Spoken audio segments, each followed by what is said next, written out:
Hey guys, Kit Kat here. I'm making a short 2-part mini-series where I'll be recapping the Deathwave series and Into the Unknown Season 1. Part 1 is already out. I recapped the Deathwave series. Today I'll be recapping ITU Season 1.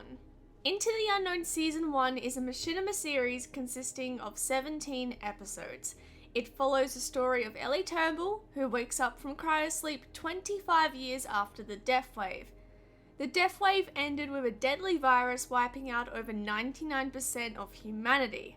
But it didn't end there. The survivors of the Deathwave were divided into 3 groups, based on their genetics and the way they adapted to the virus. The first group are humans. If they catch the virus, they will die. Most humans now work for Nexus. Many others are a part of a group known as Diona Gang. Think of Diona Gang as raiders or criminals. They're not really on good terms with anyone. Then again, that kind of goes for all the groups. The rest of the humans are either surviving in small groups or by themselves. The second group is the immune. These are people who are completely immune to the virus. During the first few years of the Deathwave, the immune volunteered to take part in experiments and donate their blood to Nexus. However, after some time they stopped and Nexus started to take them by force. Nexus kept the immunes in prisons. Some had their blood drained from their bodies, while others were tortured. Either way, they died. We learn in Season 1 that a group of immunes live on a space station orbiting Earth. Other than that, most immunes survive alone or in small groups in the wasteland. The last group is the freaks. These are people that caught the virus and instead of being immune or dying, their bodies mutated. Some had mild changes, others became monsters. But all freaks have one thing in common. They crave human blood. Luckily, the virus did not destroy every place on Earth. There are a few places where life still lives on, and the freaks claimed these areas. The freaks don't have access to advanced technology, so instead they went back to medieval-like times. They live in what they call clans. Each clan has a hierarchy. At the bottom are the commoners, nothing special. The next level are the freaks of Commander Blood. These are freaks who are second in charge. They help keep the clan in order, and if their leaders are killed, they will lead the clan instead. At the top are the freaks of Royal Blood. These are freaks who lead the clan and have the most power. They are considered the strongest freaks in the clan. I should make this clear that you cannot move up or down the hierarchy.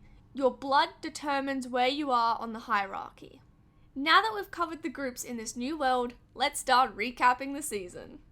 Ellie Turnbull, our lead character, wakes up from cryosleep with no memory of her past or who she is. She quickly meets Amari, who we later learn is a freak of royal blood. She ran away from her clan, Tazara, after she found out her ex-fiancé, Nylan, who is a commander, was planning to kill her and her parents to have the throne. He later realizes that he can't actually be a royal and he'll always be a commander. Ellie and Amari become friends and survive together in the wasteland.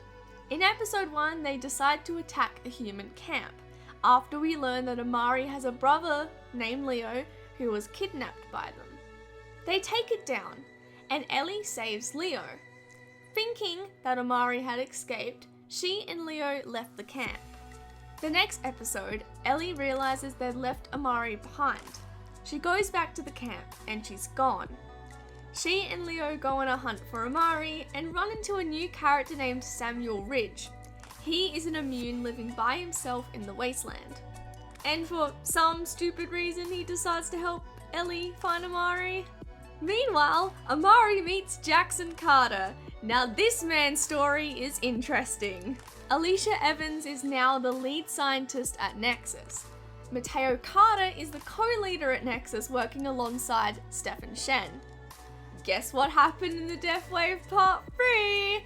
These two got together and had a kid. Spoiler, it's Jackson. There is a policy at Nexus. No workers are allowed to be in romantic relationships, and they're not allowed to have kids. Shen believes it will distract them from their work, but these two did it anyway. Well done, guys! Anyway, so once this boy is born, Mateo gives him to another girl who made him believe was his wife and took Jackson into a bunker in the wasteland, raised him for a few years, and then left him to fend for himself. Jackson lived in the bunker until the age of 18, when he was forced to leave because he was running low on supplies.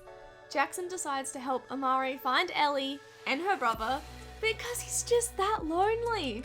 And that was the day Jamari became a thing. Eventually they do reunite with the group. They meet another character named Connor who is an absolute jerk and betrays the group twice, but we'll get to that later. They go to a city named Del Toro to stay with Jackson's friend, Ruben, who is a tech-savvy engineer guy. The next day, Ellie and Samuel go missing. Connor says that Nexus took them. Spoiler, he lied, he actually traded them in with Nexus.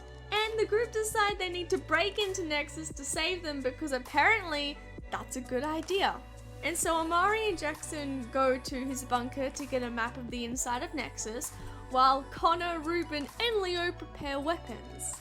Meanwhile at Nexus, Alicia goes and saves Samuel and claims she knows Ellie before she went into cryosleep. She helps Samuel escape Nexus and they go looking for Ellie, who is taken to another Nexus space. Amari and Jackson get those maps, but then they're kidnapped by the freaks. Amari stabs Nylan, so that's fun, and they leave for Del Toro. Meanwhile, Del Toro is getting attacked by Donor Gang and they're yelling out, "Death to freaks! Death to freaks!" So Connor, Ruben, and Leo run into the subway. Also, this girl dies in the process.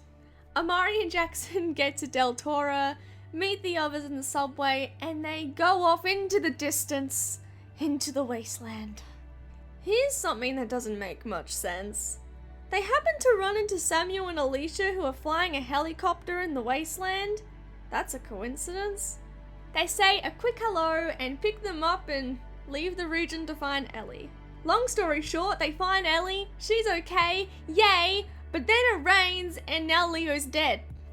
It turns out Donor Gang has created an adapted version of the virus with a sole purpose to kill freaks. We learn at this point that Ellie wants revenge on Nexus, so she wants to start a war. The group talk about making an alliance with the freaks so they could attack Nexus. But then they realize Connor and Amari are missing. Everyone's going missing this season. Connor left a note saying he works for Donor Gang and he's taken Amari.